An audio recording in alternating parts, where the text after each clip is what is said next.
Jamani, leo niliamua nifunge safari niende mpaka kwa baba mkwe, yani nyumbani kwa mpenzi wangu.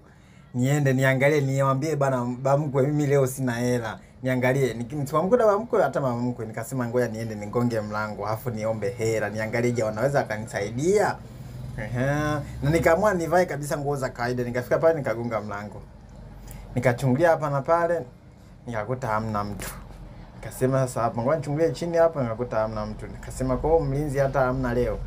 Nikasema labda huenda hawajanisikia wako ndani. Nikasema ngoja niende dirishani. Nikaenda dirishani hapo nikakuta hamna mtu. Nyumba ipo kimya.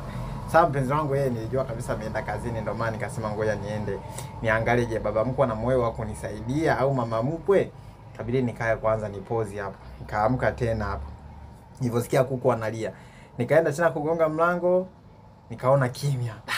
Nikajifikia sasa leo nitafanyaje hapa? Na nitakuwa nini wa surprise, niangalie je kweli wananikubali? Kashanitambulisha nyumbani vizuri. Kabidi hapo niseme niondoke. Ila kabla sijaondoka tu nikakutana naye pale kwenye gari. Angalia hapo.